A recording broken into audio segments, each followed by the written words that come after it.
Okay.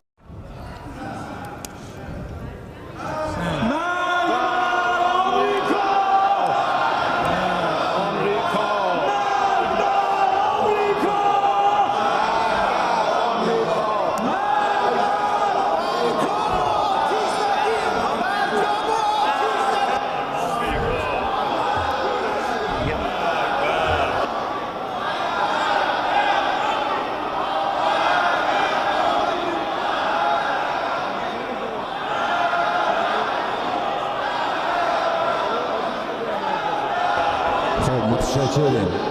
آقای گرجن مراقب باشید مجلس آتش نزنین. متشکرم. بفرمایید. اگر اروپا و کشورهای مهم مثل روسیه و چین این خلأ بین المللی را پر کنند، شاید راهی برای ادامه مسیر باشد. در غیر این صورت جمهوری اسلامی با اقدامات هسته‌ای خود ایشان را سر عقل می آورد. و این را بدانند که در چنین شرایطی ایران هیچ تعهدی ندارد که در جایگاه گذشته خود در مسئله هسته‌ای قرار بگیرد.